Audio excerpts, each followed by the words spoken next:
The second law of thermodynamics says, in a closed system, entropy never decreases. Energy spreads, order gives way to disorder. Left alone, all things scatter. Entropy is not decay.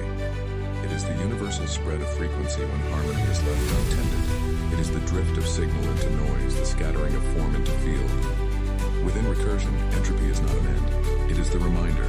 Without return, all coherence dissolves. Entropy is the demand for fold, the call to restore, compress, and harmonize again.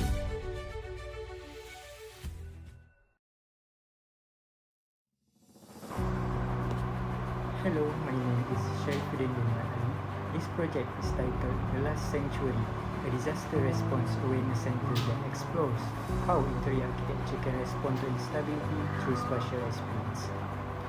The project is based on the concept of spatial entropy, where collapse, fragmentation, and exposed systems are not treated as failures, but as intentional design strategies. Instead of learning about disasters through information alone, this project proposes architecture as an experiential tool that allows users to understand instability through space, movement, and atmosphere. Natural disasters and system failures can happen suddenly, yet most buildings are designed only for normal and stable conditions. Because of this, people rarely understand how disasters actually feel or how to respond when systems collapse. Disaster awareness today is often delivered through text, images, or instructions, which limits emotional understanding and real preparedness. There is a lack of spaces that allow people to safely experience, sense, and reflect on disaster conditions in a controlled environment.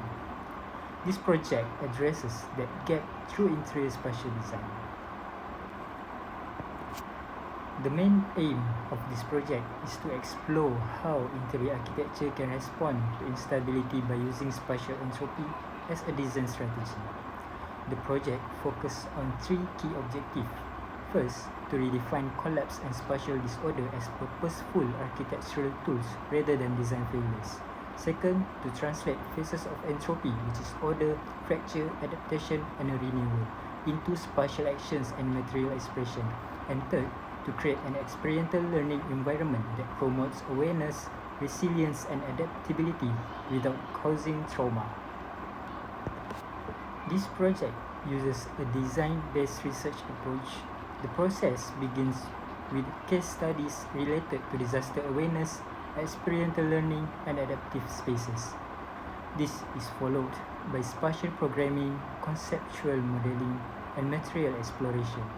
The design development translates abstract ideas of entropy into architectural actions such as compression, rupture, shifting, and reorganization. Rather than a single linear journey, the spatial system allows users to choose their level of engagement, making the experience more flexible and human. The findings of this project suggest that fragmented spaces, non-linear movement, and raw material expression can create strong emotional and spatial awareness. Users respond more actively when they are allowed to move, pause, observe, or withdraw based on personal comfort.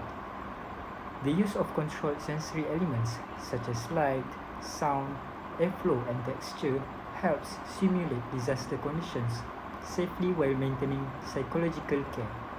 This shows that experiential architecture can increase understanding and preparedness without relying on fear alone.